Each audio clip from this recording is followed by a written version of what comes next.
और इस वक्त ये बड़ी जानकारी सामने आ रही है, जहां दिल्ली एनसीआर में एक बार फिर से ग्रैप 3 की पाबंदियां लागू की गई हैं। देखिए, बढ़ते प्रदूषण के चलते लगातार AQI में बढ़ोतरी को देखते हुए ये फैसला लिया गया है। ग्रैप 3 की पाबंदियों को लागू कर दिया गया है। बता दें कि बीते दिनों AQI में सुधार के चलते, एयर क्वालिटी इंडेक्स में गिरावट के चलते ग्रैप 3 और 4 की पाबंदियां सुप्रीम कोर्ट के निर्देश के बाद हटाई गई थी। ग्रैप 2 की पाबंदियां लगातार जारी थी, लेकिन अब एक बार फिर दिल्ली में एयर क्वालिटी इंडेक्स के बढ़ जाने से ग्रैप 3 की पाबंदियों को लागू किया गया है। बढ़ते प्रदूषण को देखते हुए ये फैसला लिया गया है। बता दें कि दिल्ली में आज AQI 350 से पार दर्ज किया गया है, ओवरऑल AQI जो है, और बीते 4 दिनों से इसी प्रकार का AQI दिल्ली NCR में बना हुआ था। ऐसे में बढ़ते प्रदूषण को देखते हुए ये फैसला लिया गया है और ग्रैप 3 की पाबंदियों को एक बार फिर से दिल्ली NCR में लागू कर दिया गया है। अभी प्रदूषण से राहत नहीं है।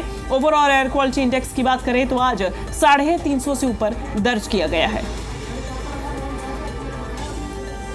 हम ज्यादा जानकारी लेंगे, जी मीडिया संवाददाता नीतू झा हमारे साथ जुड़ गई हैं। नीतू, ग्रैप 3 की पाबंदियां एक बार फिर से लागू हैं, क्या क्या पाबंदियां इसमें शामिल?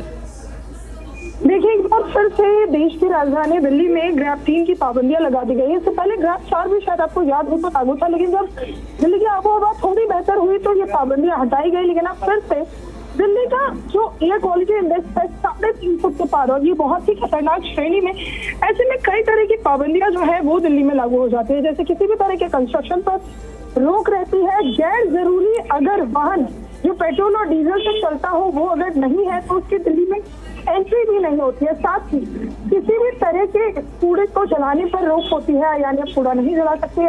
जितने भी RW है उनको साफ तौर पर ये कहा गया है, क्योंकि अब ठंड का दिन है और लोग अलाव का सहारा लेते हैं। ऐसे में आप लकड़ी ना जलाएं। अगर आपकी सोसाइटी में गेट पर गार्ड है तो उन्हें भी इलेक्ट्रिक हीटर दें। यानी जो पाबंदियों का दौर है वो अभी भी पहले की तरह जारी रहेगा। कंस्ट्रक्शन पर रिस्ट्रिक्शन के साथ ही किसी भी तरह से कहीं भी सड़क नहीं बनाई जाएगी। यानी अगर सरकारी भी कामकाज है और वो गैर जरूरी है तो उसे नहीं किया जाएगा। जो ग्रैप 4 की रेस्ट्रिक्शन है उसमें और ग्रैप 3 की रेस्ट्रिक्शन में थोड़ा बहुत ही अंतर देखते हैं। जैसे ग्रैप 4 में ऑर्डिनल लागू करने पर भी फैसला लिया जा सकता है। साथ ही जो स्कूल होते हैं वो बंद कर दिए जाते हैं। हालांकि ग्रैप 3 तक वाला ध्यान बच्चे सामने घर से जैसे जा रहे थे वो वैसे ही जाएंगे। लेकिन अब ये पाबंदियां जो है दिल्ली में वो कई तरह की फिर से हमें देखने को मिलेगी, चाहे बात कंस्ट्रक्शन की हो, चाहे वाहनों की एंट्री को लेकर हो। साथ ही कूड़ा जलाना पूरी तरह से बंद होगा और दिल्ली सरकार ने लोगों के लिए ग्रीन ऐप भी लॉन्च की है। यानी अगर आप कहीं भी ये चीज देखते हैं कि दिल्ली में कूड़ा जलाया जा रहा है, कचरा जलाया जा रहा है, कहीं भी जो रेस्ट्रिक्शन है उसका ठीक ढंग से पालन नहीं हो रहा, तो आप ग्रीन ऐप पर फोटो खींचकर इसकी शिकायत भी कर सकते हैं। ठीक है, बहुत शुक्रिया आपका नीतू, ये तमाम जानकारी हम तक पहुंचाने